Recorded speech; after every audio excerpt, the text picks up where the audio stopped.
Great crowd out here today, Jamie. Yeah, you know, I usually call the noon show the happy half hour. Yeah. Oh, yeah. Because of the crowds that we have out here are so fantastic. But today at noon, we have something that maybe a lot of people don't realize is becoming such a big industry in Minnesota, but wine. You know, and it's taken a lot of research and science to get grapes hardy enough to survive our winter. It's a tough job. Peter Hemstad from St. Croix Vineyards is here. Thanks for coming over, Peter. Hey, I'm happy to be here today. So you brought the grapes. These are not for eating. You want to eat everything else at the fair but your grapes.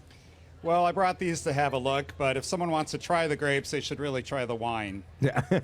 Tell us about the varietals that we're growing here in Minnesota and that are surviving these winters. Well, the university's been working on grape research for over 100 years now.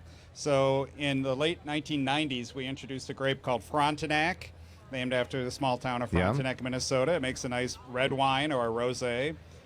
Then a few years For a while, later, that was all we had. You would hear about Frontenac, and that was it. And before that, everyone had to bury their vines over the winter. And that's why there were only 2 or 3 wineries in Minnesota back in the 80s and 90s, because that was a lot of work. You had to be a little bit crazy to actually go out there in November with your shovel and bury the vines. But now we've developed these cold hardy varieties that actually make a good wine and grow well here in Minnesota. They're disease resistant.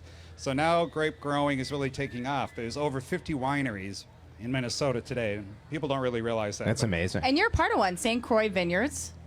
Right. St. Croix Vineyards in Stillwater. We started that in the 1990s. We were the 3rd winery, and now we're joined by a whole bunch of them.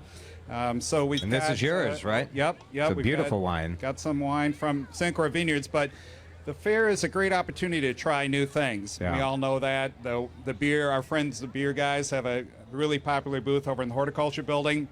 And Minnesota wineries have come together and started a place called Minnesota Wine Country. And that's a great chance to try Minnesota wine. It is great. You actually get you get a sample. I love that it comes with a little Minnesota cardboard, but it's not just the wine. You guys actually have food as well. You gotta have food with your wine, right? Yeah, it's always a good idea. You know, you don't want to overdo it. But we've got some wings for people to try here today. The people in the audience have a little something to try. We've been passing them out. Now, with the food itself, it looks like there's wine in all of the foods. That's right. There's a wine theme to the whole thing, and the wings are actually made with a sauce with some wine in there, along with spicy pepper too. But that's good, man. Those wings are good. Good compliment. Well, you should try the wine. Yeah, you can have the wings. I actually did try the wine during the commercial break, and it is delicious. This is from Parley Lake, so there's a whole bunch of different kinds you can try out here at Wine Country. And where are you located, really quickly? We're right across the street from the Hort building. So there it is. Easy to find. As it should be. Right across from the beer guys. So, you know. Just beer and wine, exactly. Peter, Thanks, thank you so Peter. much. We appreciate it. Mike, it's wine weather. You know, suddenly I don't really feel like doing the forecast. Do you want me to try it? Should I try? The wine or the forecast? Oh. I know. I thought you meant Either the way, wine. it could be trouble. I think we know what you really want to do. Yeah. Yeah,